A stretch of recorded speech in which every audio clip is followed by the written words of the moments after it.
sebuah keyakinan yang harus tertancap di dalam jiwa, bahwa segala nikmat yang kita rasakan, apapun bentuknya, itu murni pemberian Allah Jalla Jalaluhu.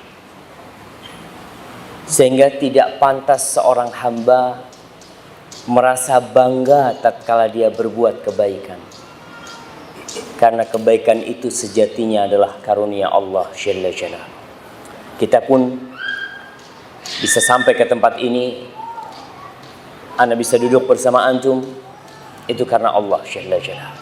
Allahumma salli wa sallim wa zid wa barik wa an'im ala hadzal nabiyil karim al-mab'uuts rahmatan lil alamin sayyidina Muhammad wa ala alihi wa ashabihi ajma'in.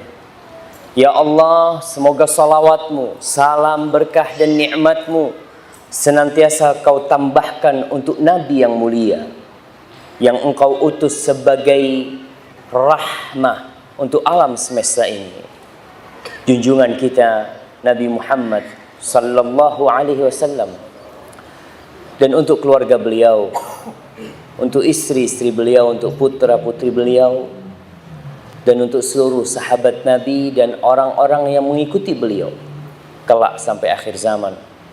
Dan semoga kita termasuk yang berada dalam salawat-salawat tersebut. Amma ba'd.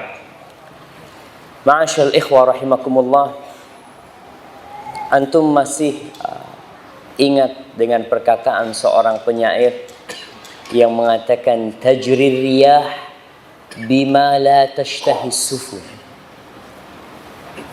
Kadangkala angin bertiup tidak sesuai dengan keinginan nelayan. Ya, seperti itulah kejadiannya. Anda bisa datang ke tempat ini, Anda bisa berkumpul dengan antum karena Allah Subhanahu wa taala mentakdirkannya. Beberapa hari yang lalu kita masih sibuk sholat tarawih, kita sibuk berbuka bersama, kita sibuk menghatamkan Al-Quranul Karim. Tapi setelah lewat satu pekan, kadangkala kenangan-kenangan itu pergi begitu saja. Tidak ada lagi sholat malam yang 11 rakaat yang biasa kita lakukan. Kadangkala dengan takbir yang dibacakan malam takbiran itu, orang udah gak ada yang sholat malam. Dia berpikir sholat tarawih itu hanya untuk Ramadan. Sehingga tatkala takbiran ada tarawih nih. Memang gak ada tarawih di masjid, gak ada. Tapi tetap sholat malam itu sepanjang tahun, itu tetap seharusnya kita lakukan. Kita tidak meninggalkannya. Kalau nggak bisa 11 ya 9. Kalau nggak bisa 9, 7. Nggak bisa 7, 5. Nggak bisa 5, 3. Nggak bisa 3, 1. Nggak bisa 1. Ya paling nggak sholat isya berjamaah di masjid.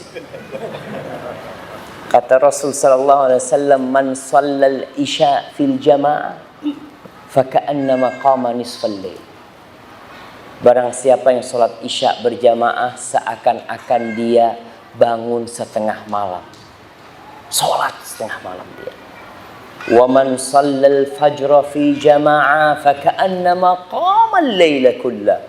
Barang siapa yang sholat subuh berjamaah, seakan-akan dia sholat semalam suntuk.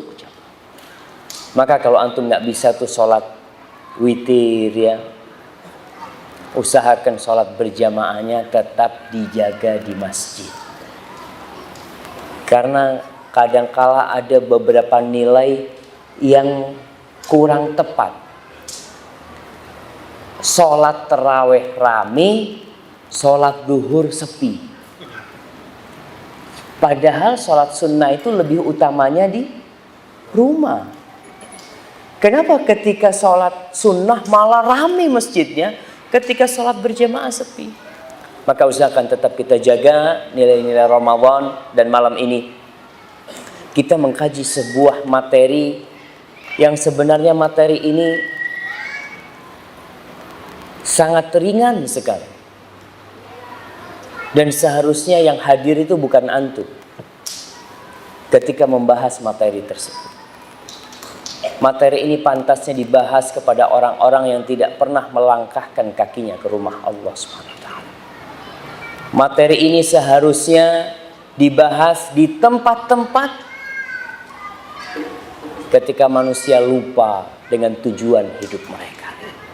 Seharusnya bikin kajian kayak gini di pasar. Iya. Ana lihat beberapa temen itu di Surabaya bikin kajian di mall. Iya. Karena biasanya banyak orang nongkrong di mall. Mereka mau ngapa-ngapain ke mall. Sekedar jalan-jalan. Nah, di situ kita ceramain tuh mereka sini nih. Ente supaya tahu kenapa ente ada. Karena kalau diajak ke masjid nggak datang mereka. Apa mereka buka fanspage-nya Bali Mengaji?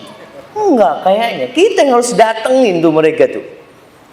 Tapi insya Allah kita untuk memantapkan tentang kenapa kita ada di tempat ini, untuk apa kita ada. Sebagian orang berpandangan, insya Allah nggak ada di sini. Makanya anak kadang-kala kurang semangat nyampaikan ini kepada antum. Karena antum insya Allah sudah tahu kenapa antum ada di tempat ini. Buktinya antum ada di rumah Allah Subhanahu wa taala.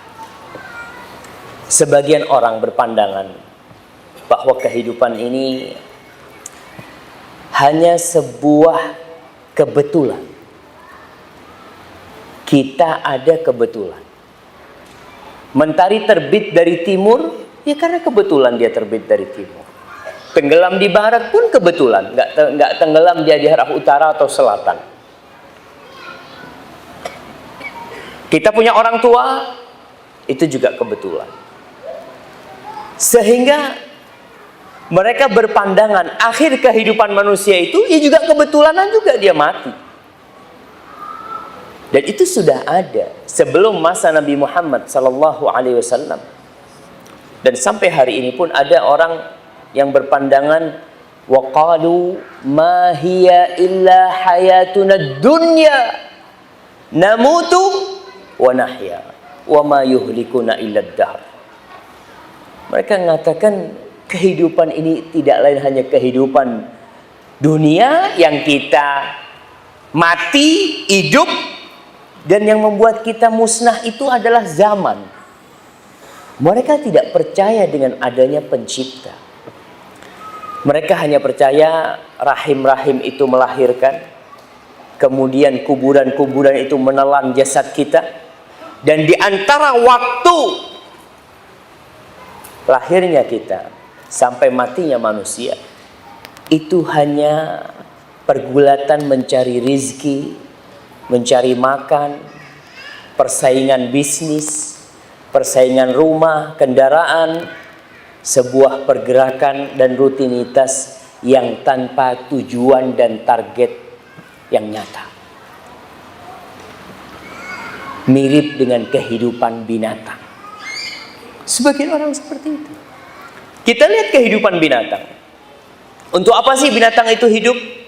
Ya kita lihat. Dia kalau umpamanya ayam dari telur lahir menetas, dia cari makan, kemudian besar sedikit, kemudian dia jadi indukan, punya anak lagi, ibunya disembelih mati, terus seperti itu.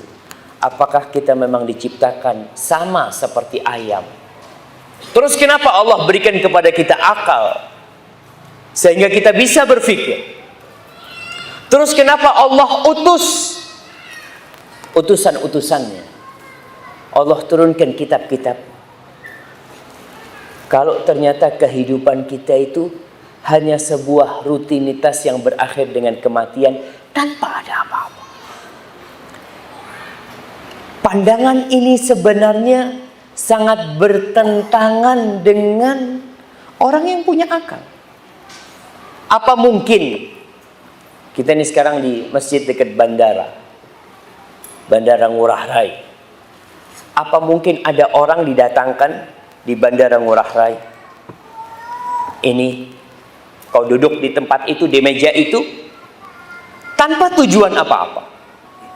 Apa mungkin pegawai-pegawai yang jumlahnya ratusan bahkan ribuan didatangkan ke Bandara Ngurah Rai tanpa tugas, sekedar untuk main-main di bandara? Nggak mungkin. Mereka datang untuk tujuan, dan tiap orang tahu kenapa dia didatangkan. Kalau hanya waktu sementara aja orang tahu, mana mungkin Allah menciptakan kehidupan ini dengan segala fasilitas yang Allah lengkapi sia-sia. Di surat Al-Qiyamah ayat terakhir, Allah berfirman mengingatkan manusia. Al-Quran ini kemarin kita baca sampai hatam insyaallah di bulan Ramadan. Maka harapan kita membaca Al-Quran sekarang ini sama artinya. Paling tidak seumur hidup antum sekali menyelesaikan Al-Quran dengan artinya. Paling tidak, jangan. Karena ada orang yang sampai mati belum selesai itu dia baca kitab yang Allah turunkan. Mungkin dia sudah hatam, tapi untuk maknanya dia belum mengerti. Kan nggak apa-apa Ustaz, nggak apa-apa. Rasul sallallahu alaihi wasallam mengatakan mathalul mu'min alladzi la yaqra'ul Qur'an kamathalit tamr. Mukmin yang nggak ngaji itu permisalnya seperti kurma. Kata Rasulullah SAW, ta'muha hulu atau tayyib. Rasanya manis karena dia beriman, tapi nggak ada baunya, sehingga dia tidak bisa mewarnai orang, tidak bisa memberikan warna kepada masyarakat di sekitarnya, kepada keluarganya. Kenapa? Karena dia nggak punya bau. Di surat Qiyamah Allah berfirman, ayahsabul insan ayyutraka sudah. Apakah manusia mengira dia akan dibiarkan sia-sia begitu saja? Udah diciptakan terus dibiarin, tanpa dikasih petunjuk, tanpa dikasih aturan, semau dia hidup. Diciptakan untuk mati dan tidak dibangkitkan. Apakah mungkin Allah melakukan hal itu? Coba kita berpikir. Banyak orang-orang yang menzalimi kita, umpamanya dalam kehidupan dunia ini. Terus orang itu mati sebelum mendapatkan hukuman. Ada orang-orang yang korupsi, membuat rakyat umpamanya hidup melarat. Lalu dia mati belum sempat dihukum. Ada pembunuh-pembunuh, pemerkosa-pemerkosa yang melakukan tindakan-tindakan kriminal yang dia mati sebelum sempat merasakan hukum di dunia. Terus apakah selesai? Dia mati selesai. Allah mengatakan, apakah manusia mengira mereka tidak akan dibangkitkan? Sesuatu yang mustahil. Apa buktinya? Allah katakan, alam yakun nutfatan min maniin yumna. Nih bukti kalau engkau itu akan dibangkitkan. Bukankah engkau dulu itu nggak ada? Engkau dulu itu hanya dari air mani. Subhanallah. Dari air mani yang terpancarkan, itu asal mula diri. Tsumma kana 'alaqatan fa khalaqa fasawwa. Kemudian dijadikan dari air mani. Bayangkan proses yang begitu panjang, yang begitu rumit sebenarnya, tapi kita taunya tahu-tahu lahir. Kita tahu anak itu Masya Allah. Engkau kalau tahu proses itu bagaimana kemudian dia menjadi segumpal darah. Kemudian setelah itu Allah ciptakan dia keluar jari-jari tangannya, keluar jari-jari kakinya. Kemudian Allah bikin dia punya mata, Allah bikin kita punya hidung, punya mulut. Kemudian setelah itu Allah tiupkan ruh, lalu dikeluarkan. Allah katakan faja'ala minhu zawjaini dzakara wal untha. Kemudian Allah jadikan dari air mani itu dua pasangan, lelaki dan wanita. Alaysa dzalika biqadirin ala an yuhyiyal mauta. Bala. Bukankah Allah yang bisa menciptakan kita dari tidak ada, kemudian melalui proses yang panjang, dia lebih mampu untuk membangkitkan yang sudah mati. Orang kalau sudah mati itu dibangkitkan kembali, bahannya sudah ada. Membikin sesuatu dari nol tentunya lebih susah daripada membikin sesuatu yang sudah ada kerangkanya.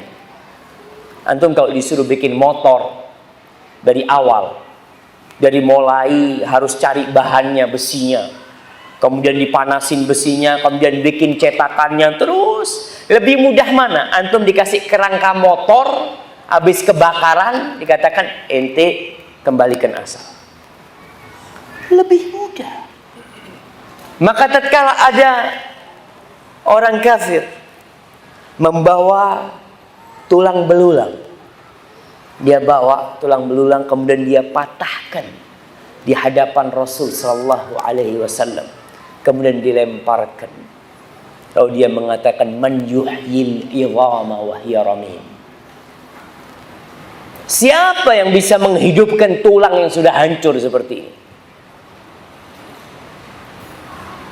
Kata Rasul SAW, Allah yang akan menghidupkannya. Wa yudkhilukan nar, dan memasukkan engkau ke neraka. Dan orang ini sampai mati nggak taubat. Itulah salah satu mukjizat. Rasulullah SAW dikasih wahyu sehingga dia menyampaikannya, engkau mati kafir. Ma'asyal muslimin rahimakumullah. Maka kita akan dibangkitkan. Terus untuk apa kita ada sebenarnya? Sebelum kita melanjutkan itu, ada sebuah pelajaran berkaitan dengan membaca Al-Quranul Karim, di mana Rasul Sallallahu Alaihi Wasallam ketika membaca Al-Quranul Karim, beliau berinteraksi dengan bacaannya, tidak hanya lewat bacaan itu. Sehingga di sini dituntut seorang Muslim memahami artinya. Walaupun kalau dia sampai mati nggak paham, nggak apa-apa sebenarnya. Maksudnya nggak dosa, selama dia menjalankan kewajiban-kewajibannya. Tapi Nabi SAW, Anas bercerita, idza marra bi ayati azab, kalau lewat dengan ayat azab, Rasul sallallahu alaihi wasallam mengatakan a'udzubillah. Beliau berlindung dari azab Allah Subhanahu wa taala. Kalau lewat ayat-ayat rahmat, beliau minta dari rahmat Allah Subhanahu wa taala. Kita kadang-kala baca berapa banyak, nggak pernah minta. Ketika firman Allah, umpamanya kita baca wasari'u ila maghfiratin min rabbikum wa jannatin 'arduha as-samawati wal ardu 'iddat lil muttaqin. Kita nggak pernah minta, ya Allah, mudah-mudahan aku termasuk orang-orang yang bertakwa, masukkan aku ke surga. Nabi alaihissalam berinteraksi.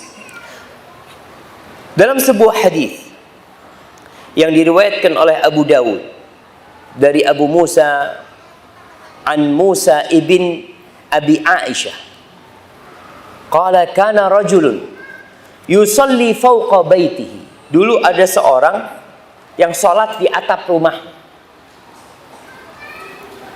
Kenapa sholat di atap rumahnya? Wallahu a'lam. Kadangkala di dalam rumah itu pengap, rumah dulu itu pengap rumahnya, sehingga untuk sholat sulit, untuk khusyuk. Itu yang pertama. Yang kedua, bisa jadi rumahnya sempit, sehingga kalau dia sujud harus bangunin istrinya. Seperti Rasulullah SAW. Nabi SAW kalau mau sujud sholat malam, mesti beliau itu nyolek Aisyah. Karena kakinya Aisyah itu membujur gitu, rumahnya kecil, nggak cukup. Maka ini orang sholatnya di atas rumahnya. Jadi rumah orang Arab, antum kalau lihat tuh modelnya kayak Ka'bah tuh, kotak-kotak gitu. Jadi di atasnya bisa dibuat sholat. Antum jangan sholat di genteng, sholat di atas. Antum gimana mau sujud nanti kalau di genteng gitu? Ini yang memang ada atapnya gitu, datar gitu. Kana rajulun yusalli fawqa baitihi wa kana idza qara'a, dan orang ini biasanya kalau membaca alaysa dzalika biqadirin ala an yuhyal mauta, bukankah yang seperti itu yang menciptakan manusia dari air mani, kemudian menjadikannya darah, kemudian menjadikannya dua pasangan, bukankah yang menciptakan itu mampu untuk menghidupkan yang mati. Orang ini mengatakan subhanaka fabala. Subhanak, maha suci engkau ya Allah. Iya, tentu engkau bisa ya Allah. Fasa'aluhu an dzalik. Lalu ditanya nih orang ini sahabat nih. Yang ditanya sama orang-orang. Qala, kenapa kau melakukan itu? Setiap kau baca itu, kau jawabnya subhanak fabala. Apa jawab orang ini? Sami'tuhu min Rasulillah sallallahu alaihi wasallam. Aku mendengarnya dari Rasulullah sallallahu alaihi wasallam. Hadis ini disahihkan oleh Syekh Albani rahmatullah alaihi. Ada hadis yang dhaif berkaitan dengan mamanya yang membaca watini wa zaitun alaihissallah bi ahkamil hakimin. Itu hadis dhaif. Tapi para ulama menjelaskan enggak apa-apa kita jawab karena hadis yang umum itu menjelaskan Nabi berinteraksi dengan bacaannya. Hanya yang terjadi khilaf di antara para ulama, kalau salat wajib, apakah seorang berinteraksi dengan bacaannya ketika salat fardu? Umpamanya ketika baca sabbih isma rabbikal a'la, apakah dia berhenti mengatakan subhana rabbiyal a'la ketika salat fardu? Syekh Utsaimin rahmatullah alaihi mengatakan tidak perlu. Karena tidak pernah dinukil Nabi itu kalau salat fardu sallallahu alaihi wasallam melakukan itu. Yang ada ketika salat malam, salat sunnah, beliau itu bacanya satu persatu kemudian berinteraksi dengan bacaannya. Hadza wallahu a'lam bishawab. Tapi para jemaah, Allah Jalla Jalaluhu di dalam Al-Qur'anul Karim seringkali menyindir manusia. Antum tahu di Arab Saudi percetakan Al-Qur'anul Karim mencetak terjemahan Al-Qur'an dengan bahasa Inggris tanpa ada bahasa Arabnya. Mereka bikin sengaja itu dan dikirim ke Amerika, dibagi-bagi. Salah satu yang mendapatkannya penjara-penjara itu dikasih. Dan banyak yang masuk Islam. Karena Allah seringkali menyindir kita, mengingatkan kita. Contohnya di surat Al-Mursalat, wal mursalati urfa. Allah mengatakan, alam naj'alil arda kifata ahya'aw wa amwata. Allah katakan, bukankah kami sudah menjadikan bumi ini sebagai wadah untuk manusia, yang hidup yang mati. Antum lihat yang mati di perutnya, yang hidup di atasnya. Kemudian Allah mengingatkan, alam naj'al lahu ainain wa lisanan wa syafatain wa hadainahu najdain. Bukankah kami sudah menjadikan bagi manusia itu dua mata? Siapa yang ngasih kau mata itu? Orang tuamu? Enggak. Siapa yang ngasih? Ada pencipta yang memberikan dua mata kepadamu. Kalau kita mau urut, subhanallah jemaah, yang ada di tubuh kita ini seharusnya membuat kita semakin yakin bahwa Allah itu esa dan hanya Dia yang berhak disembah. Kita bisa ngomong, coba jemaah. Antum kadang-kala melihat orang lahir sumbing, langit-langit mulutnya nggak ada. Gimana? Allah katakan kami menjadikan buat manusia lisan dan dua bibir nih. Kemudian wahadainahu najdain, kami kasih petunjuk kepada dia dua jalan. Kemudian di surat An-Naml Allah mengatakan, alam yarau anna ja'alna al-laila liyaskunu fihi wan nahara mubsira. Apakah manusia tidak melihat kami menjadikan malam itu tempat yang penuh dengan sakinah, penuh dengan kedamaian, dan kami jadikan siang itu terang benderang sehingga orang bisa mencari ma'isyah, mencari penghidupan dia. Nabi Ibrahim ketika debat sama Namrud, Namrud tanya, alam tara ila alladhi haja Ibrahim fi rabbih an atahu Allahul mulk. Apakah engkau tidak melihat kepada Orang yang berdebat dengan Ibrahim, di mana Allah telah memberikan kekuasaan kepada dia. Orang biasanya kalau punya kekuasaan itu sombong, sulit menerima kebenaran. Orang kalau dikasih kekayaan itu biasanya akan merasa lebih, sehingga bukti-bukti kebenaran yang disampaikan kepada dia jadi mental. Karena apa? Karena dia merasa memiliki, dia merasa lebih. Apalagi kalau yang menyampaikan lebih miskin. Miskin itu siapa? Kadang-kadang seperti itu. Allah katakan, innal insana la yatgha ar-ra'ahu istaghna. Manusia itu benar-benar melampaui batas karena merasa dirinya nggak butuh. Maka di Namrud, karena dia merasa penguasa, berdebat. Apa kata Nabi Ibrahim? Rabbi alladhi yuhyi wa yumit. Rabbku yang menghidupkan dan yang mematikan. Apa jawab Namrud? Qal ana uhyi wa umit. Aku juga menghidupkan dan mematikan, kata dia. Sama Nabi Ibrahim tidak diperpanjang debatnya. Nggak mengatakan bukan itu yang dimaksud, enggak. Ini orang udah nggak benar nih. Apa kata Nabi Ibrahim? Fa innallaha ya'ti bisyamsi minal masyriq fa'ti biha minal maghrib. Oke, kalau kau merasa sebagai Tuhan, engkau bisa menghidupkan dan mematikan. Sesungguhnya Allah itu yang mendatangkan matahari, menerbitkannya dari timur, silahkan engkau terbitkan dari barat. Silahkan. Kalau engkau merasa Tuhan, silahkan kau terbitkan dari barat. Aku mau lihat, kata Nabi Ibrahim. Fabuhital ladzi kafar. Nggak bisa jawab. Dia tuh makhluk. Semakhluk.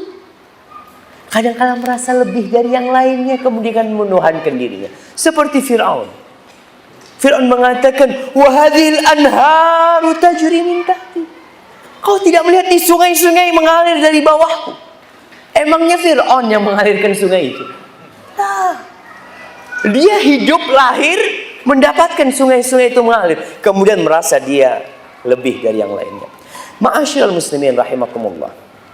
Di dalam Al-Qur'anul Karim, kembali kepada Al-Qur'anul Karim, dan kita harus kembali kepada Al-Qur'anul Karim. Nabi itu mengeluh kepada Allah karena banyak orang-orang yang menjauhi Al-Qur'anul Karim. Muslim tapi tidak pernah menyentuh Al-Qur'an. Wa qala ar-rasul ya rabbi inna qaumi ittakhadhu hadzal qur'ana mahjura. Dan Rasul berkata, ya Rabbi, sesungguhnya kaumku ini menjadikan Al-Quran barang yang ditinggalkan sama mereka itu. Subhanallah. Allah seringkali mengingatkan manusia, kenapa kita ada? Untuk apa sebenarnya kita ada? Di surah Az-Zariyat. Az-Zariyat. Sebuah ayat yang insya Allah semuanya hafal. Buat apaan ini? Buat hadiah. Kasihkan, Masya Allah.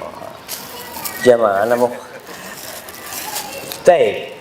Surat Az-Zariyat tentang penciptaan manusia dan bangsa jin. Siapa yang hafal ayatnya? Jemaah. Nah, fadhal.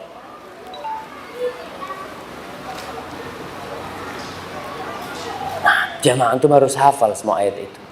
Semuanya satu ayat. Wa ma khalaqtul jinna wal ins illa liya'budun. Coba kita baca. Wa ma khalaqtul jinna wal insa illa liya'budun. Kirim ke belakang. Masya Allah. Barakallahu fikum. Kata Allah, dan tidaklah aku ciptakan bangsa jin dan manusia kecuali untuk beribadah kepadaku. Itu bukan yang lainnya. Segala fasilitas Allah cukupi. Dari kau lahir, bahkan dari kau di perut ibumu sampai kau mati, Allah cukupin fasilitasnya sudah. Allah udah catat tuh. Makanya ketika antum di perut ibu kan udah dicatat tuh. Rizkinya sampai kapan, engkau nanti rumahnya bakal kebakaran, nanti bakal diganti yang lebih, engkau nanti bakal menikah, semuanya udah dicatat. Tugasmu apa? Ya'budun. Beribadah kepadaku. Ma uridu minhum min rizqin. Wa ma uridu an yut'imun. Kata Allah, aku nggak butuh mereka kerja ngasih aku rizki. Enggak. Maka itu melihat ketika orang kurban, jangan berpikir Allah butuh sama daging kurban. Jangan pernah berpikir Allah butuh dengan kucuran darah kurban, lah. Maka dikatakan la yanalallah luhumuha wala dima'uha walakin yanaluhu taqwa minkum. Nggak sampai kepada Allah tuh darah sama dagingnya. Kalian yang mau motong yang besar kambingnya, darahnya lebih banyak, dagingnya lebih banyak, itu akan sampai kepada Allah? Kalla. Tidak. Apa yang sampai kepada Allah? Takwa dari kalian. Walakin yanaluhu taqwa minkum. Kata Allah, ma uridu minhum min rizqin wa ma uridu an yutimun. Mereka ngasih makan nggak butuh. Ketika Allah wajibkan haji, walillahi 'alan nasi hajjul baiti man istata'a ilaihi sabila. Apa dipikir Allah butuh ada orang yang berkunjung ke rumah Allah? Allah butuh orang-orang Indonesia yang jumlahnya tiap tahun 200.000 untuk berangkat haji? Lah. Kata Allah, wa man kafara fa innallaha ghaniyun 'anil 'alamin. Barang siapa yang kufur, yang nggak mau berangkat haji, Allah itu nggak butuh sama alam semesta ini. Allah nggak butuh dengan alam semesta ini. Allahu Akbar. Apa bukti ketidakbutuhan Allah dengan alam semesta ini? Semuanya bakal Allah hancuri. Semuanya bakal. Kita pun akan hancur. Maka tujuan Allah menciptakan kita hanya untuk beribadah kepadanya. Di surah Al-Mulk ayat kedua, Allah juga ingatkan kenapa dia ciptakan kematian dan kehidupan. Siapa yang mau jawab? Nah, alladzi khalaqal mauta wal hayata liyabluwakum ayyukum ahsanu amala wa huwal azizul ghafur.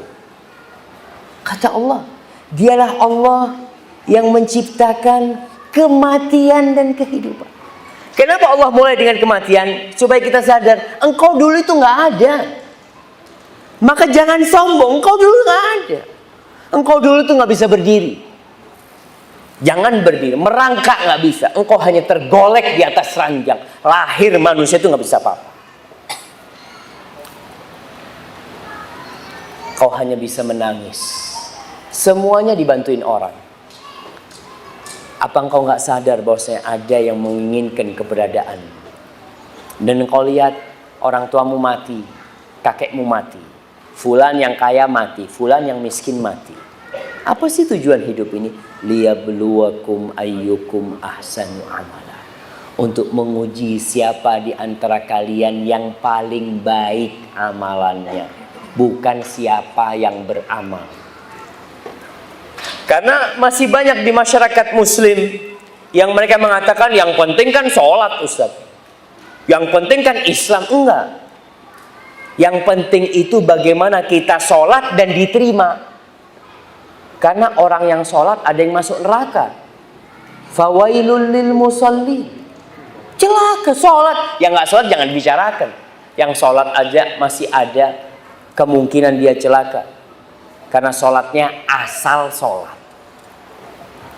Ma'asyil muslimin rahimakumullah. Di dalam Al-Quranul Karim ada perintah pertama di dalam Al-Quran. Kemarin nih Ramadan, insya Allah bulannya Quran, semua tahu tuh. Apa perintah pertama dalam Al-Quranul Karim? Hadiah terakhir yang jamaah. Iqra, terakhir itu di juz amma itu. Buka Al-Quran dari awal, ada perintah pertama. Siapa yang tahu? Nah, yang jauh situ. Hudan lil muttaqin. Bukan perintah, itu berita. Perintah. Nah,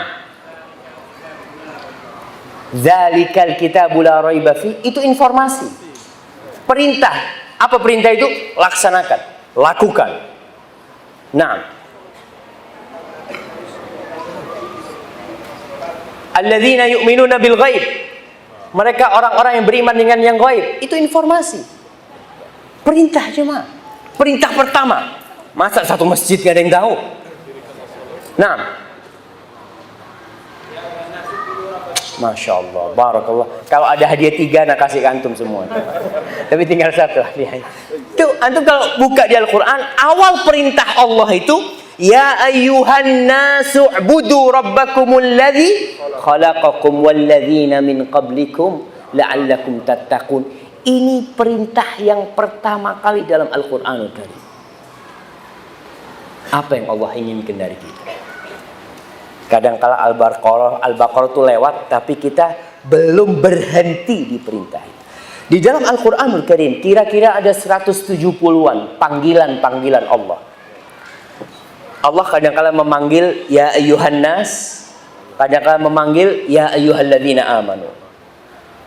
Al-Quran hudan lil muttaqin, Al-Quran hudan linnas. Al-Quran itu petunjuk buat orang-orang yang beriman, yang bertakwa, dan dia petunjuk buat manusia. Panggilan-panggilan ini, kenapa Allah panggil ya ayyuhan nas? Supaya yang merasa manusia dengarkan. Yang merasa manusia, maka Allah panggil ya ayyuhan nas. Dan biasanya orang kalau dipanggil, Masya Allah. Umpamanya di antara kambing-kambing dan ada 3 orang di situ. Antum manggil, wahai manusia, kira-kira noleh enggak dia? Masya Allah, Anda bukan kambing. Iya, saya manusia gitu kan. Dia akan noleh. Dan Allah panggil ya ayyuhan nas. Berulang kali Allah panggil. Umpamanya di surat Al-Hujurat, Allah panggil ya ayyuhalladzina amanu la tuqaddimu baina yadayillahi wa rasulih. Ya ayyuhalladzina amanu la tarfa'u aswatakum fawqa sautin nabi. Ya ayyuhalladzina amanu in ja'akum fasiqun binaba'in. Ya ayyuhalladzina amanu ijtanibu katsiran minadh-dhann. Ya ayyuhalladzina amanu la yaskhar qaumun min qaum. Terus ya ayyuhan nas inna khalaqnakum min dzakarin wa untha. Allah panggil manusia. Awes yang beriman lalu manusianya dipanggil. Di ayat di perintah pertama ini Allah katakan ya ayyuhan nas u'budu. Ini perintah yang pertama. Sembahlah, beribadahlah rabbakumul ladzi khalaqakum. Kepada siapa kau menyembah? Tidak kepada sembarangan Tuhan. Karena di muka bumi ini ketika Rasul SAW diutus dan sampai hari ini masih banyak orang-orang yang menyembah yang bukan Tuhan yang menciptakan dia. Orang-orang jahiliyah, bayangkan. Mereka itu bikin patung, terus minta tolong. Ada nama patung-patung di Arab apa? Ada Uzza, ada Lata, ada Hubal. Dan dari bodohnya orang-orang jahiliyah, ini kisahnya para sahabat. Mereka mengatakan kita benar-benar di masa jahiliyah. Kita kalau dalam perjalanan nggak bawa Tuhan, cari batu, dapat batu dijadikan Tuhan, disembah. Dia tahu nih batu tidak menciptakan, tahu. Dia yakin, cuma untuk media, mendekatkan diri. Fa idza wajadna hajaran ahsana min dzalik ramaina. Kalau dapat batu yang lebih bagus, yang ini dibuang, yang ini Tuhannya. Nanti dapat yang lebih bagus dibuang. Pokoknya yang lebih bagus yang disembah. Kalau nggak ada batu, kadang-kadang di padang pasir itu pasir aja. Mereka dalam kondisi takut, mereka harus beribadah. Orang itu kapan sih beribadah? Biasanya kalau lagi takut. Fa in lam najid hajaran, kata mereka. Kalau kita nggak dapat batu, kita kumpulkan pasir. Pasir ditumpuk gitu. Antum tahu kalau orang mau bikin luluh buat semen, dikumpulin, lalu tengahnya dilobangin, diperahin susu. Susunya kambing, susunya onta diperahin. Tsumma tufna haulahu. Lalu kita tawaf di sekitarnya. Subhanallah. Allah katakan u'budu rabbakumul ladzi khalaqakum. Kau kalau menyembah Tuhan, Tuhan yang menciptakan kau. Bukan Tuhan-Tuhan palsu yang disembah. Mereka juga cerita, fa illam najid syai'an. Kalau kita nggak punya apa-apa, tapi kita punya kurma, kita tumpuk tuh kurma. Lalu kita berdoa. Fa idza ju'na akalna. Kalau kita lapar, kita makan kurmanya. Tuhannya dimakan. Na'udzubillah min dzalik. Dan ketika ayat ini turun, orang-orang itu tidak sadar kalau ternyata yang mereka lakukan itu bertentangan dengan akal mereka sebenarnya. Alladzi khalaqakum walladzina min qablikum, dan yang menciptakan orang-orang sebelum kalian. Tanyakan, bapaknya ente itu siapa yang menciptakan? Apakah Hubal ini menciptakan bapaknya ente? Apakah itu 360 patung yang ada di sekitar Ka'bah ada yang turut menciptakan lalat? Allah kasih percontohan kepada mereka bahwasanya itu sesembahan-sesembahan. Kadang-kadang kan dikasih sesajen. Kata Allah, kalau ada lalat yang datang, mereka nggak bisa mengusir lalat itu. Dha'ufat talib wal matlub. Tuhan yang disembah tidak bisa mengusir lalat itu, dan lalat padahal lemah dia itu. Ma'asyil muslimin rahimakumullah. Andai kata seluruh penduduk Bali berkumpul, andai kata seluruh penduduk Indonesia berkumpul untuk menciptakan seekor lalat, wallah nggak ada yang bisa. Tapi kenapa mereka tidak menyembah Tuhannya lalat? Siapa yang menciptakan? Kalau ada yang menciptakan lalat, pantas disembah, pantas disembah. Kalau ada. Dan siapa yang menciptakan? Allah. Engkau lihat segala ciptaannya, subhanallah. Kata Allah, la'allakum tattaqun, agar kalian bertakwa kepada Allah. Kalau kalian itu menyembah kepada selain Allah, kalian tidak akan mencapai tingkat ketakwaan. Ramadan untuk apa? La'allakum tattaqun. Surga disediakan buat siapa? Uiddat lil muttaqin. Disediakan untuk orang-orang yang bertakwa. Maka keberadaan kita di muka bumi ini adalah untuk mengabdi kepada Allah. Ma'asyiral muslimin rahimakumullah. Tidak bisa diingkari, semua manusia itu memiliki fitrah ketuhanan. Ketika ada angin yang datang, dia itu takut. Dia merasa ada kekuatan yang menciptakan dia, yang seharusnya dia meminta tolong kepada kekuatan itu. Allah katakan, bukti kalau Allah yang pantas disembah. Apa kata Allah? Alladzi ja'ala lakumul arda firasya. Allah yang menjadikan bumi ini sebagai hamparan. Siapa yang menciptakan bumi ini? Apakah ada sesembahan-sesembahan yang pernah turut menciptakan bumi? Nggak ada. Was-samaa'a binaa'a. Dan Allah yang menciptakan langit sebagai bangunan yang kokoh tanpa tiang. Antum lihat masjid kita nih. Kita berpikir masjid kita nih kokoh banget. Ada berapa tiang? Ada berapa tiang ya, Mak? Lu cuma berapa kali berapa nih tiangnya begitu banyaknya, langit yang begitu besarnya tanpa tiang. Apakah engkau tidak akan menyembah yang menciptakan langit itu? Maka Allah ingatkan manusia, a antum asyaddu khalqan amis sama banah. Apakah penciptaan kalian itu lebih dahsyat daripada penciptaan langit? Mudah menciptakan kalian itu, kata Allah. Penciptaan langit tentunya lebih susah. Langit ini berapa lapis ya, Ma? 7 tingkat. Sab'a samawatin tibaqa. Kemudian Allah katakan, wa anzala minas sama'i ma'an fa akhraja bihi minas thamarati rizqan lakum. Dan dia yang menurunkan dari langit, yakni dari awan, air. Semua yang hidup ini Allah ciptakan dari air. Dan air itu dari bawah apa dari atas ya? Dari atas. Apa buktinya? Buktinya ketika hujan tidak turun, sumur itu kering. Buktinya ketika hujan tidak turun, sungai-sungai itu kering. Orang tidak menggali. Mereka mencari di atas. Kadangkala mata air pun kering. tatkala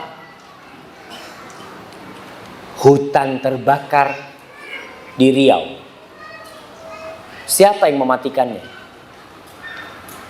Indonesia bekerja sama dengan Singapura, dengan Malaysia untuk mematikan itu hutan yang terbakar. Tapi tidak terbakar kecuali tatkala Allah turunkan hujan baru terbakar. Coba kita berpikir, siapa yang menurunkan hujan? Di Indonesia terkenal ada pawang hujan. Ada sohib nih, cerita dia. Dia tanya sama pawang hujan, "Mas, kenapa sih kalau musim hujan sampean itu kok tidak nyarang hujan?" Apa kata dia? "Ya, kalau musim hujan jelas turun hujannya," katanya. "Tapi kalau nggak musim hujan mungkin kan nggak turun." "Bapak, ya kita ini cuma cari duit," kata dia. Nggak bisa pawang hujan itu nolak hujan, datangkan hujan, nggak ada.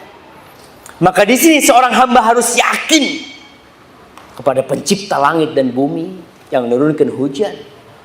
Dan di Indonesia tauhid hamba itu mulai digeser sedikit demi sedikit dengan tayangan-tayangan di televisi. Pernah main layangan ya, Pak? Layangan. Nah, subhanallah, kita nggak sadar dulu kalau kita telah berbuat syirik. Kita dari sohib-sohib waktu SD kalau main layangan nggak ada angin itu, kita meminta kepada siapa? Bersiul. Angin. Dia jemaah. Nggak minta sama Allah jemaah.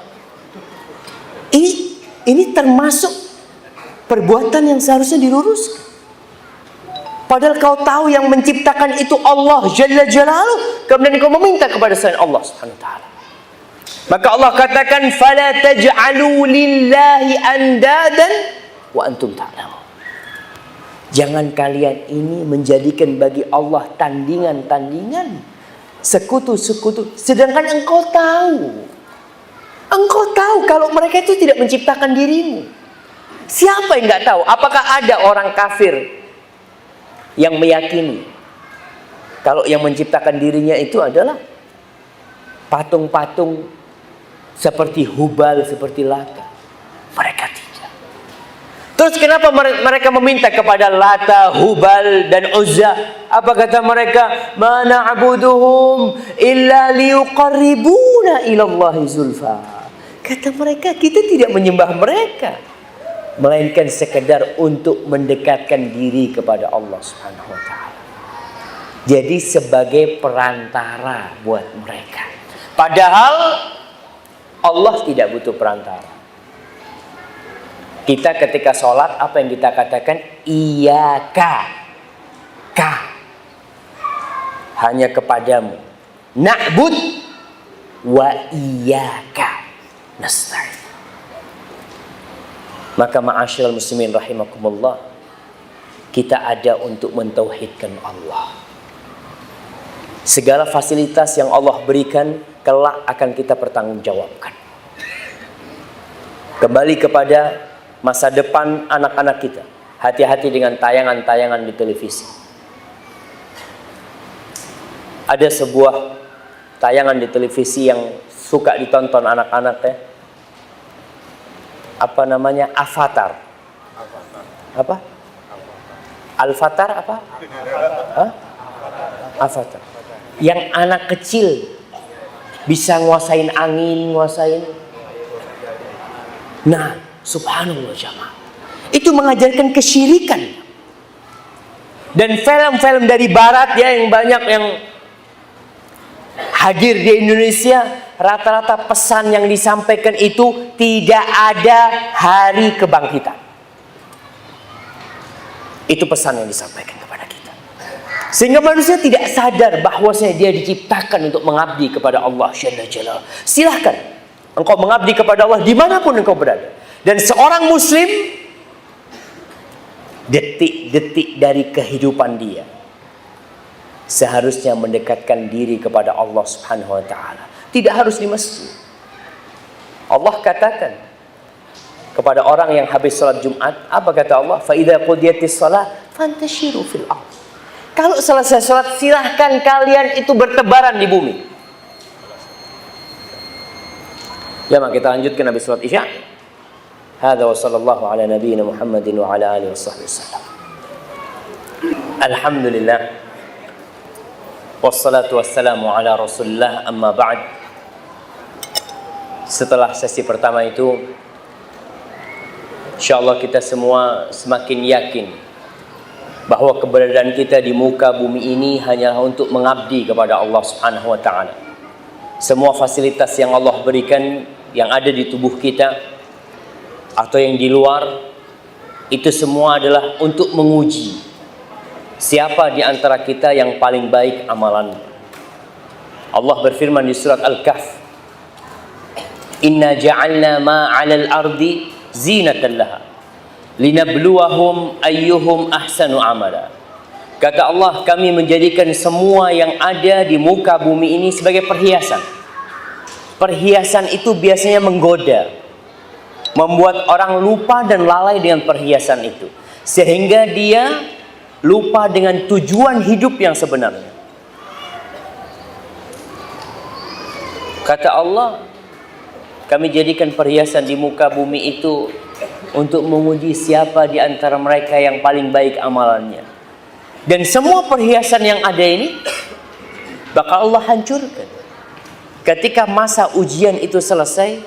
Kata Allah Jalla Jalaluhu, "Wa inna la ja'iluna ma 'alaiha sa'idan juruza."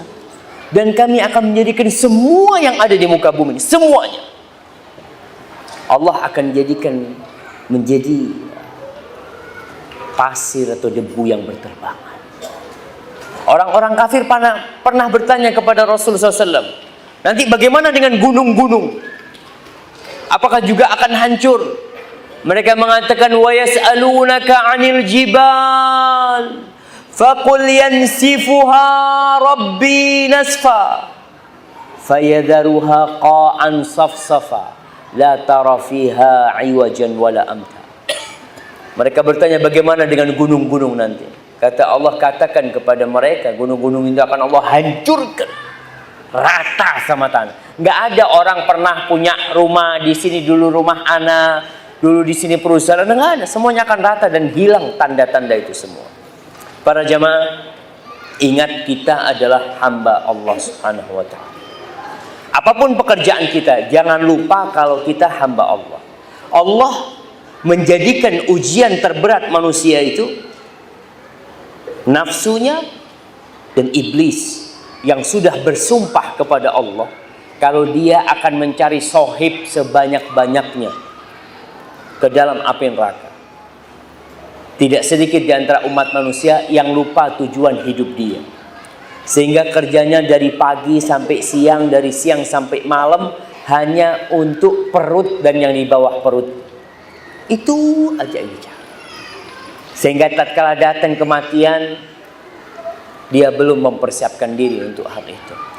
Tapi kita melihat dalam kehidupan dunia ini, pekerjaan manusia beda-beda, rizkinya beda-beda, kedudukannya beda-beda. Bagaimana kita mengabdi kepada Allah dalam segala kondisi? Yang jadi dokter, ia mengabdi kepada Allah dengan profesi dia sebagai dokter. Yang menjadi polisi, ia mengabdi kepada Allah dalam posisi dia sebagai polisi. Karena tetap dia polisi itu di dunia. Hubungan dia dengan pemerintah, dia sebagai polisi. Tapi di hadapan Allah, dia adalah budak Allah Subhanahu wa ta'ala. Seorang presiden yang jadi presiden, dia mengabdi kepada Allah di posisi dia sebagai presiden. Karena presiden itu juga budak Allah Subhanahu wa ta'ala. Siapapun orangnya, apapun jabatannya, dia budak Allah Subhanahu wa ta'ala. Dan kita harus mengabdi kepada Allah. Tidak perlu antum iri. Umpamanya seorang iri sama dokter, enak ya jadi dokter, ya enak, banyak fulusnya. Terus ente gimana? Ente pun bisa mengabdi kepada Allah dalam posisi. Tapi seorang mukmin harus berusaha untuk berlomba-lomba dalam kebaikan ketika mendekatkan diri kepada Allah. Bayangkan bagaimana sahabat-sahabat Nabi datang kepada Rasul sallallahu alaihi wasallam mengatakan, "Ya Rasulullah, dhahaba ahlud duthur bil ujur." Wahai Rasulullah, tuh orang-orang yang punya fulus, mereka pergi membawa pahala yang banyak. Kita yang nggak punya fulus gimana? Apa kata Rasul sallallahu alaihi wasallam? Mau kalian aku kasih amalan? Kalau kalian amalkan tuh, kalian akan menyaingi mereka. Apa amalannya? Bertasbih, bertahmid, bertahlil. Setiap selesai sholat kita membaca itu 33 atau 34 kali. Kemudian secara umum kita bertahlil. Kata mereka, senang nih sahabat-sahabat karena punya amalan yang bisa menyaingi amalan orang yang punya duit. Apakah orang-orang Ansor kemudian mencukupkan diri? Sudahlah, kita pahala dari sedekah. Enggak. Mereka terus beramal. Sehingga sahabat-sahabat Muhajirin datang lagi kepada Rasulullah SAW. Ya Rasulullah, ini orang-orang Ansor nih ikut-ikutan ngamalkan amalan kita. Kata Rasulullah SAW, "Dzalika fadlullah yu'tihi man yasha." Itu kemuliaan dari Allah Subhanahu wa taala. Allah berikan kepada siapa yang Allah kehendaki. Ada sebuah hadis. Ini hadis sebagai penutup kajian kita. Seorang mukmin dimanapun dia berada, dia harus bisa mewarnai. Ada di bandara, dia menjadikan bandara itu jadi indah bercahaya. Dia ada di perusahaan, di tempat itu dia berusaha untuk menyinari perusahaan itu dengan cahaya-cahaya iman dan Islam. Tidak perlu dengki kepada atasan. Rasul sallallahu alaihi wasallam mengatakan, "Ta'isa 'abdud dinar, ta'isa 'abdud dirham." Kata Nabi, celaka orang yang menghamba kepada duit. Duit yang dia cari, emas. Celaka orang yang menghamba kepada dirham. Wa 'abdul khamis, khamisah. Orang ada yang menghamba kepada pakaian. Biasanya ini ibu-ibu nih. Pakaian terus sampai lemarinya itu tambah lagi. Hidupnya ada model baru beli.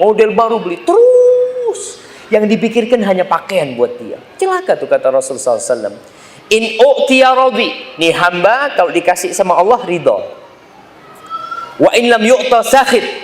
Tapi kalau dia nggak dikasih, dia murka. Ada orang-orang seperti itu. Ketika rezekinya lancar, Masya Allah, Alhamdulillah. Ketika nggak dikasih, dia murka kepada Allah Subhanahu Wa Taala. Wantakas. Akhirnya dia berpaling. Yang dulunya biasa ke masjid, gara-gara rezekinya sempit nggak ke masjid. Yang dulunya ikut kajian, gara-gara punya masalah, dia tidak lagi ikut kajian. Itu hamba, yang orang yang menghamba kepada benda seperti itu. Wa idza syika falan taqash. Kata Rasulullah SAW, mudah-mudahan kalau dia kemasukan duri, mudah-mudahan nggak bisa keluar tuh durinya, kata Rasulullah. Rasul doakan keburukan buat orang itu. Tuba. Terus siapa hamba yang baik itu? Hamba Allah yang dicintai Allah itu siapa? Apakah yang kaya? Apakah yang pejabat yang bisa menolong orang banyak mungkin dengan jabatannya? Kata Rasulullah SAW, tuba li abdin akhidin bi anani farasihi. Sebuah kebaikan buat hamba yang memegang tali kendali kudanya fi sabilillah, di jalan Allah Subhanahu wa taala. Ash'ath ra'suhu mughabbaratin qadama. Rambutnya udah kusut, kakinya udah berdebu. In kana fil hirasah kana fil hirasah. Kalau dia dikasih tugas di penjagaan, ya dia melaksanakan tugasnya di penjagaan itu. Wa in kana fis saqah kana fis saqah. Kalau dia dapat bagian di belakang, jagain di belakang, barisan belakang, dia di bagian belakang. Dia tidak pernah murka kepada Allah Subhanahu wa taala. Tapi dia melaksanakan tugas dimanapun dia berada. Ini sta'dzan lam yu'dzan. Orang ini kalau minta izin nggak dikasih izin. Dari rendahannya itu orang. Wa in syafa'a lam yushfa'. Kalau dia minta tolong buat orang lain nggak diterima permintaan pertolongan dia itu. Ini yang baik. Maka antum dimanapun berada, jangan sampai rebutan untuk menjadi yang ada di depan. Rebutan untuk sebagai pembawa acara. Rebutan untuk megang kamera umpamanya. Rebutan jadi ketua yayasan. Rebutan jadi bendahara, rebutan, subhanallah. Dimanapun engkau berada, sudah terima takdir. Laksanakan tugasmu. Karena di sini pun engkau menjadi hamba Allah Subhanahu wa ta'ala. Aku jadi hamba Allah di sini. Kalau memang tugasku ini, terima. Kadang-kala ada yang mendapatkan posisi yang tidak pernah kena kamera. Selama hidupnya dia, ya Allah Ustaz, ana ini Ustaz 20 tahun adanya di belakang kamera terus. Kapan ana ada di depan kamera? Ente itu yang ada di belakang kamera, alhamdulillah. Kalau nggak ada ente, nggak kelihatan tuh ustadznya.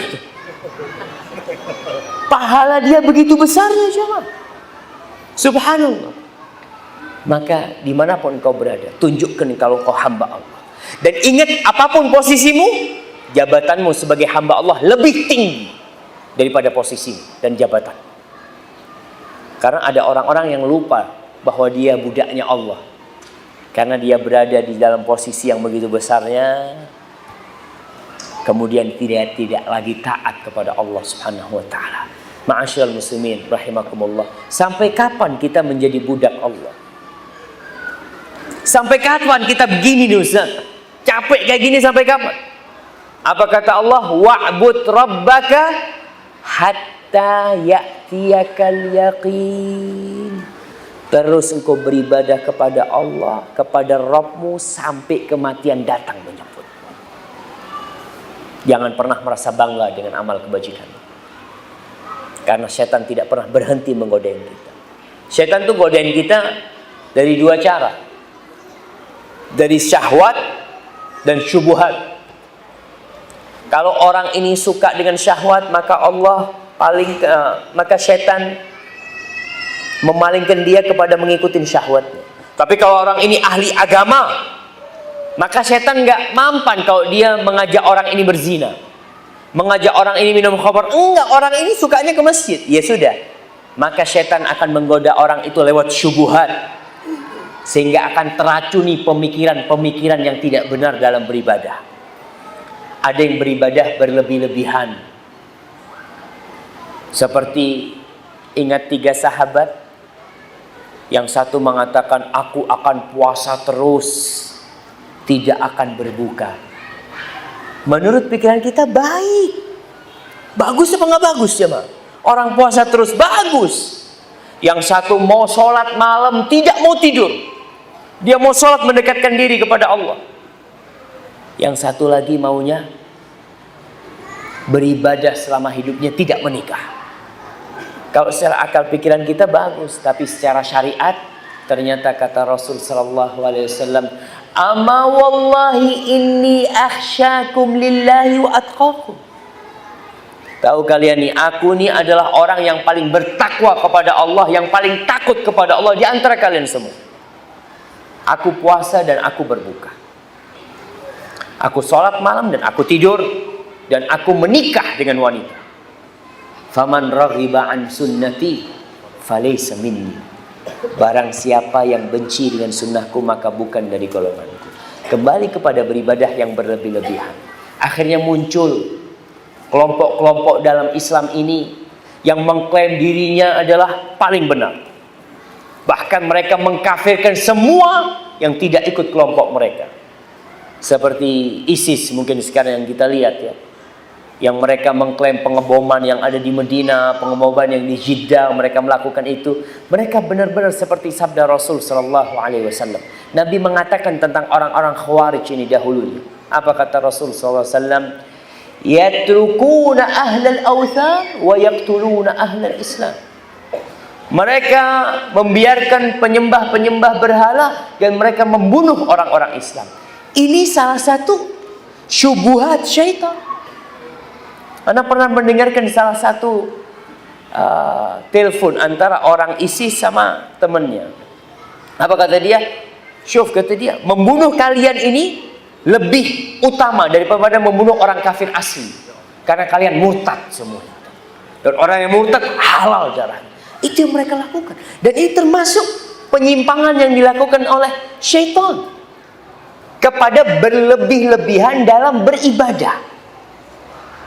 Maka ibadah yang benar, menjadi hamba Allah yang benar adalah tetap di atas sunnah Rasul sallallahu alaihi wasallam, mengikuti pemahaman para sahabat Nabi Muhammad sallallahu alaihi wasallam, tidak meremehkan agama. Ada mulai kelompok-kelompok yang meremehkan Islam, meremehkan Al-Quran. Bahkan mereka ada di antaranya yang menghalalkan LGBT. Nah, kita bicara ulama ini. Seorang mengatakan, katanya, ini profesor tafsir. Dia mengatakan LGBT itu nggak apa-apa. Yang nggak boleh itu kalau ada pemaksaan. Iya. Terus bagaimana kisah Nabi Lut? Yaitu Nabi Lut itu karena ada pemaksaan mereka itu. Kalau suka sama suka nggak apa-apa. Bahkan ada yang menulis, naudzubillah, sampai saya itu malu menyebutkan. Mereka mengatakan, ya lesbian, homo, nggak apa-apa. Itu kan ciptaan Allah. Itu kan takdir Allah juga. Naudzubillah min dzalik. Terus apa? Allah turunkan Al-Quran untuk apa? Maka ada yang berlebih-lebihan ke sana. Sama, itu termasuk syubhat. Sehingga mereka menganggap agama tidak dibutuhkan lagi dalam kehidupan ini. Menganggap semua agama sama. Tidak, Islam adalah agama yang toleransi. Islam agama yang menghargai orang lain. Islam agama yang rahmatan lil alamin. Tapi Islam satu-satunya agama yang benar. Innad dina indallahi Islam. Sesungguhnya agama di sisi Allah yang diterima hanya Islam. Wa may yabtaghi ghairal islami dinan falan yuqbal. Barang siapa yang cari agama selain Islam, maka Allah tidak akan terima. Wa huwa fil akhirati minal khasirin. Dia di akhirat termasuk orang-orang yang merugi. Hadza wallahu a'lam bishawab. Itu yang bisa kita sampaikan pada kesempatan kali ini. Kita mungkin masuk ke sesi tanya jawab. Dan Anda mohon maaf kalau ada pertanyaan yang tidak bisa dijawab ya. Salah satu kelebihan pertanyaan yang tertulis ini enak jemaah. Kalau ustadznya nggak bisa jawab, nggak dibaca.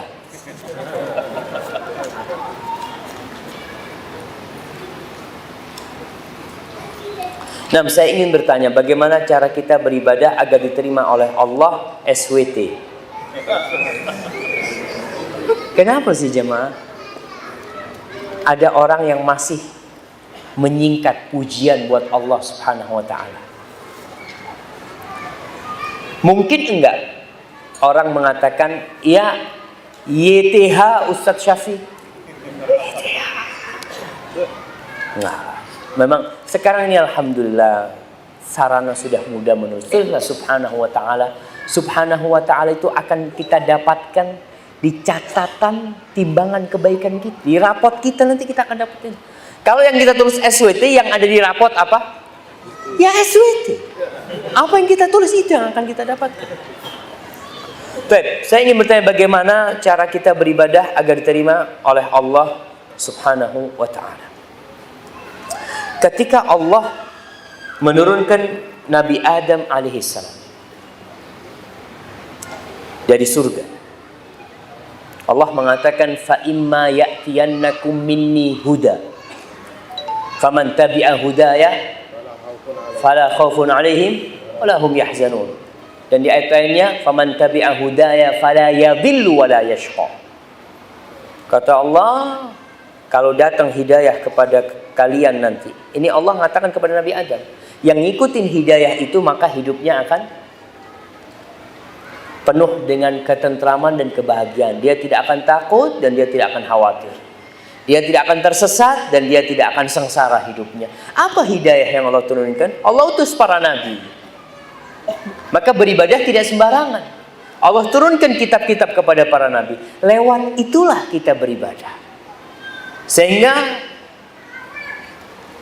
Allah berfirman, liyabluwakum ayyukum ahsanu amala, untuk menguji siapa di antara kalian yang paling baik amalannya.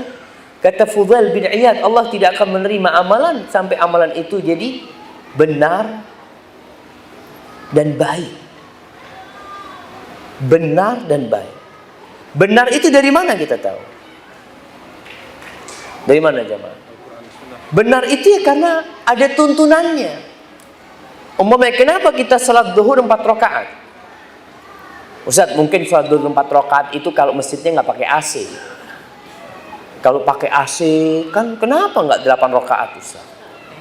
Kita kalau pakai akal kita kan gitu. Kan lebih banyak lebih baik.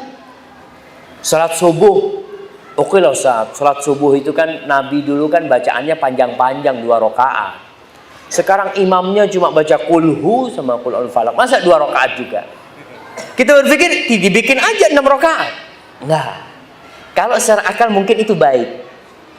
Tapi tidak benar. Baik itu ikhlas lillahi ta'ala. Benar itu mengikuti tuntunannya Rasulullah SAW. Allah sebutkan di surat Al-Ma'un, fawailun lil musallin, celaka buat orang-orang yang salat. Siapa sih? Alladzina hum an salatihim sahun. Mereka yang lalai dengan salatnya. Lalai ini dalam artian menunda-nunda waktunya.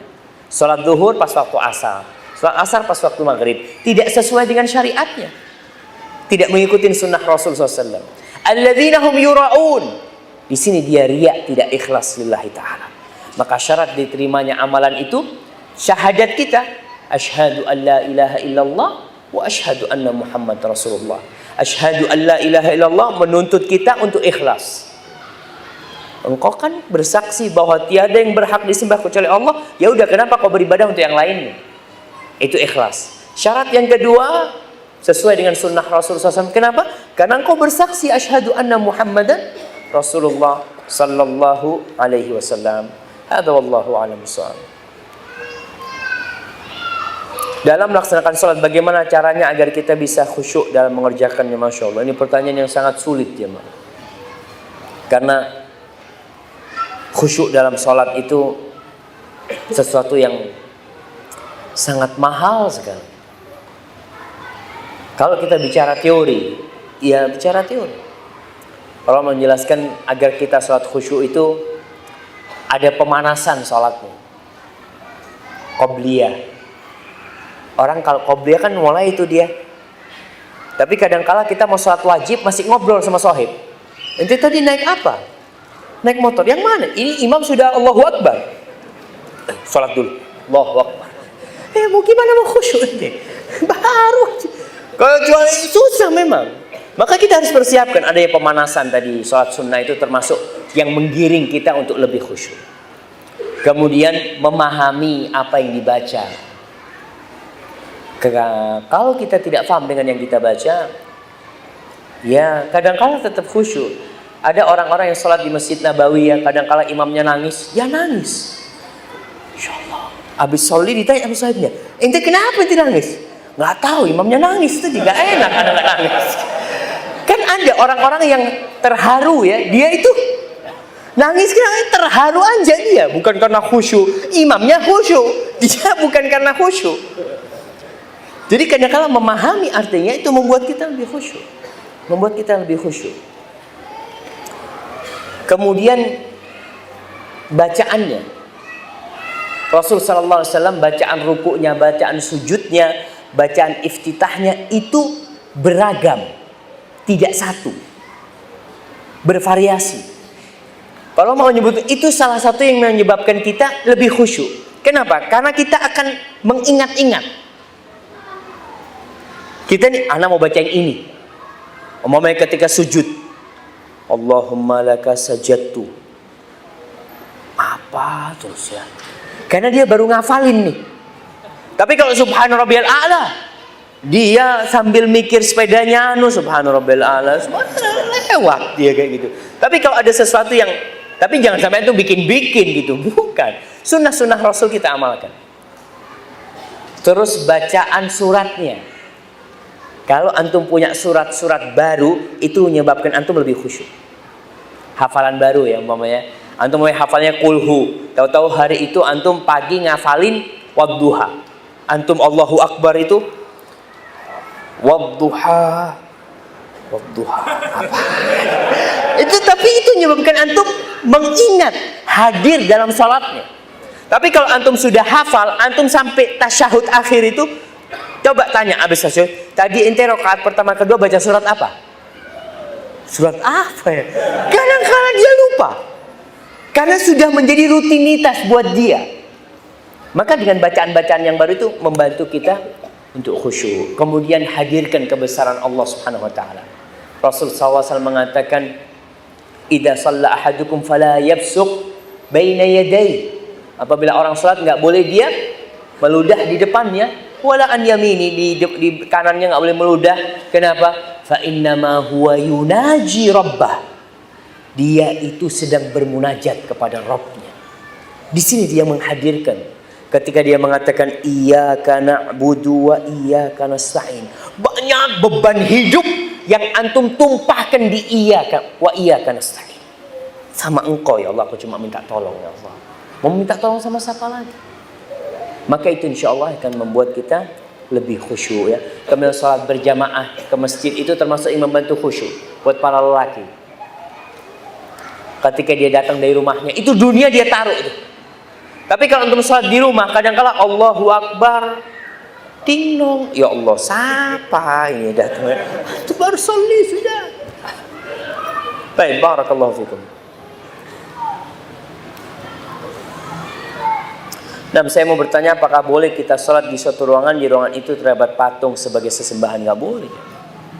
Makanya para ulama menjelaskan apakah boleh orang sholat di gereja. Dulu itu kan umat Islam ketika mereka menaklukkan negeri-negeri Nasara, mereka sampai ke Palestina, itu nggak mau Umar bin Khattab.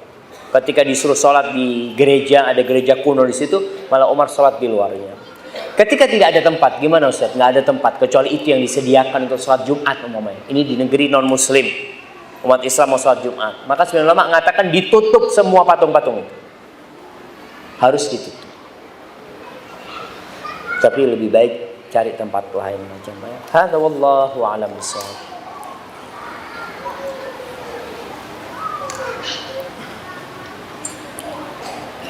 Apa hukumnya ilmu yin and yang? Yin and yang. Apa nih? Kepercayaan Cina yang bisa melihat karakter serta kekuatan dan kelemahan seseorang berdasarkan tanggal lahir dan waktu lahir. Subhanallah. Ya, ini tidak jauh dengan ilmu Jawa sebenarnya. Iya kan? Di Jawa itu ada. Mungkin kalau di Jawa itu yin and yang. Karena biasanya ada hono coroko apa gitu kan. Jawa itu mereka juga punya di Jawa itu. Mereka ketika orang mau kawin itu kan dilihat tanggal lahirnya, kemudian dilihat pula kalau yang sering ada Scorpio, ada bintangnya seperti itu dilihat. Nggak boleh kita melakukan hal itu, kecuali memang Allah menjadikan itu sebab. Mengetahui karakter orang itu mungkin dari wajahnya. Ada yang orang ngelihat wajah orang kalau kayak gini nih kelihatan tuh. Kayaknya pelit nih kalau dari jauh kelihatan. Itu kadang-kala terjadi seperti itu. Itu firasat sebenarnya. Ada ilmu firasat. Itu nggak masalah. Kita melihat perasaan, aduh nggak enak kayaknya sama orang ini. Kadang-kala kita mau bisnis sama orang, ngelihat dari jauh, kayaknya gagalin aja udah. Iya, firasat itu udah nggak enak. Bukan karena tanggal lahirnya. Apa orang kalau mau bisnis ditanya itu tanggal lahirnya berapa? Nggak, seperti itu. Wallahu a'lam bishawab, itu yang Anda ketahui. Jadi nggak ada ilmu yang seperti itu. Itu bukan dari Islam. Dan Islam tidak mengajarkan yang seperti itu. Apalagi kalau untuk mengetahui karakter seorang, ya kita bisa kirim orang mempelajarinya dari akhlak dia, dari perilaku dia. Tapi kalau dari tanggal lahir, wallahu a'lam bishawab. Nah,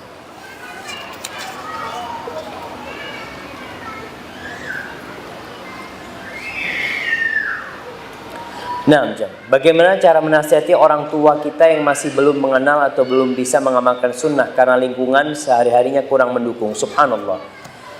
Lingkungan itu sangat besar pengaruhnya. Kenapa di dalam Islam itu disyariatkan hijrah? Ada syariat hijrah ila yaumil qiyamah, sampai hari kiamat. Karena masalahnya lingkungan. Ketika Rasul sallallahu alaihi wasallam menyuruh para sahabatnya hijrah ke Habasyah dari Mekah, karena di Mekah nggak kondusif. Habasyah juga negeri kafir, tapi lebih ringan.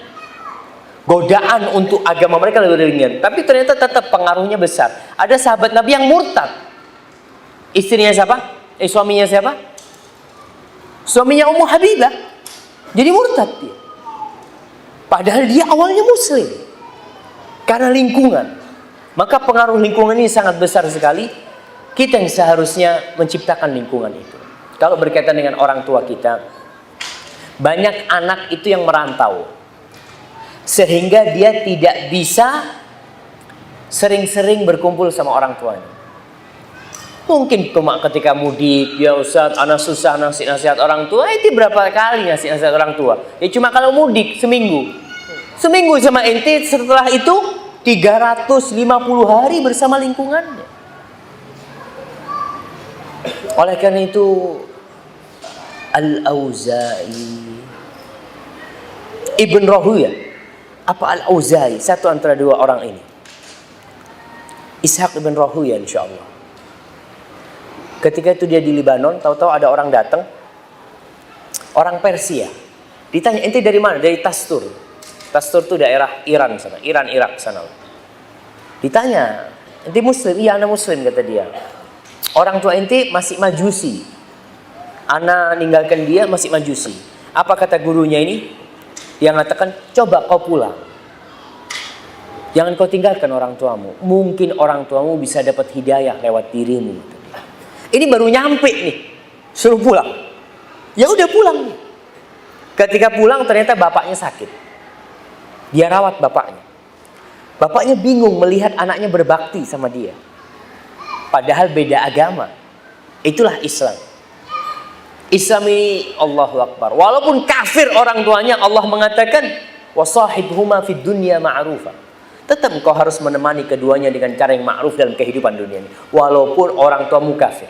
Memaksamu untuk keluar dari Islam. Ini udah jahat nih orang tuanya. Jangan taat. Fala tuti'huma, kata Allah, tapi tetap engkau punya kewajiban berbakti kepada keduanya. Subhanallah. Maka ayahnya ini bingung lihat anaknya merawat. Ayahnya tanya, anakku, agamamu ini agama apa sih? Ceritalah anaknya tentang Islam. Akhirnya bapaknya masuk Islam. Dan sehari 2 hari setelah itu meninggal dunia bapak. Antum bayangkan. Itu kadang-kala kekurangan kita. Kita tinggalkan orang tua kita jauh dengan lingkungan yang jauh dari agama, dari sunnah. Sehingga ya udah. Coba kita kumpul sama dia, atau orang tua kita bawa umpamanya dengan lingkungan yang lebih baik, atau kita kenalkan dengan orang-orang yang kenal agama dengan baik, mudah-mudahan dapat hidayah nantinya. Susah sendirian menegakkan kebenaran kalau lingkungannya tidak mendukung. Maka disyariatkan hijrah. Kisah orang yang membunuh 100 orang. Apa kata gurunya ketika dia tanya? Kampungmu ini kampung nggak benar. Kau harus hijrah. Kalau ingin benar. Hadza wallahu a'lam bishawab. Nah. Baik.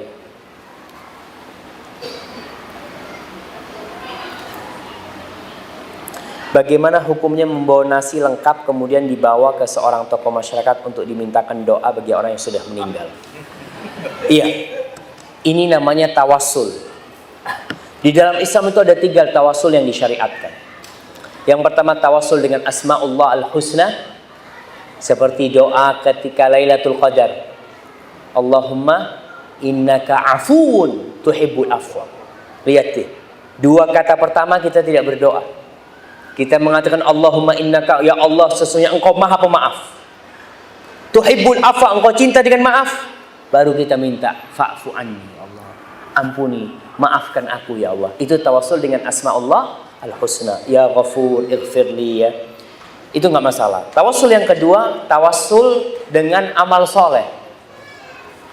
Seperti sedekah, puasa sunnah, apa aja. Nabi mengatakan, dawu marbakum bis sadaqah. Obati orang yang sakit di antara kalian dengan kalian bersedekah, nggak apa-apa. Kita sedekah ke masjid, ya Allah mudah-mudahan kau sembuhkan ummi ana ya Allah. Nggak masalah.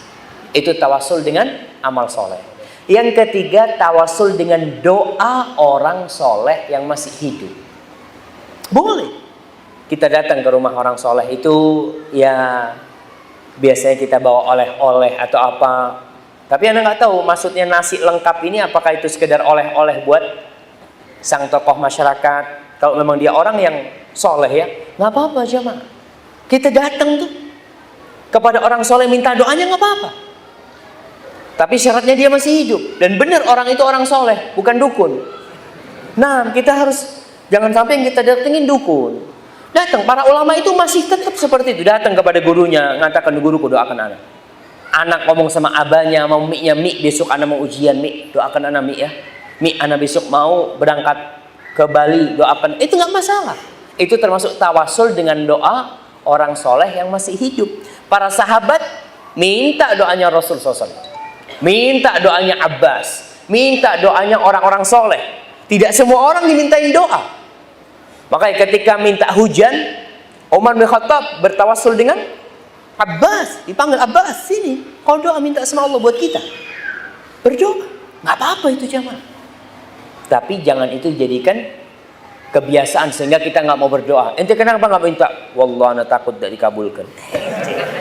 Allah itu berfirman, ud'uni pasti Allah kabulkan. Kau minta, jangan takut. Iya, satu pertanyaan terakhir mungkin jamaah ya.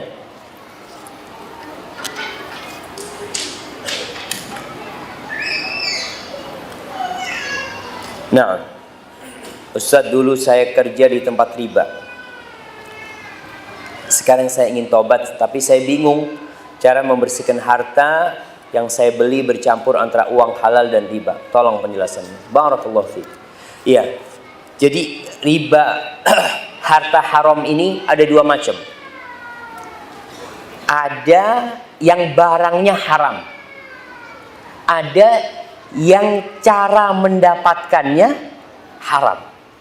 Barangnya haram itu seperti barang curian. Kita nyuri sampai mati itu barang haram milik orang. Bagaimana dengan yang dulu kita mendapatkannya dengan cara yang haram? Kita udah tobat nih. Mau dikembalikan ke siapa? Nggak bisa dikembalikan ke siapa-siapa. Memang itu bukan barangnya orang. Itu bukan barangnya orang. Hanya caranya dia. Ya. Tapi kalau umpamanya itu milik orang jelas. Seperti riba. Orang umpamanya menganakkan uang. Membungakan uang, meribakan 1 juta, dia tahu nih kelebihannya punya orang, dia balikin. Tapi kalau dia nggak tahu, Ustaz nggak tahu, Ustaz, ana cuma kerjanya dulu di tempat riba, jadi dia nggak tahu mana barang yang halal, yang haram ya. Yang seperti ini hendaklah banyak-banyak bersedekah dia, banyak-banyak bersedekah dengan niat membersihkan dirinya dari yang haram-haram. Karena nggak tahu barang yang haram itu yang mana. Kalau tahu ya itu kita berikan. Tapi kalau sudah bercampur, ya banyak-banyak bersedekah dan bertobat kepada Allah Subhanahu wa taala. Allah itu cinta dengan orang-orang yang kembali kepada Allah. Hadza wallahu a'lam bishawab. Apabila yang saya sampaikan benar itu dari Allah Subhanahu wa taala. Kalau ada yang salah dan kurang berkenan itu dari diri saya sendiri. Allah dan Rasulnya terbebaskan dari kesalahan itu.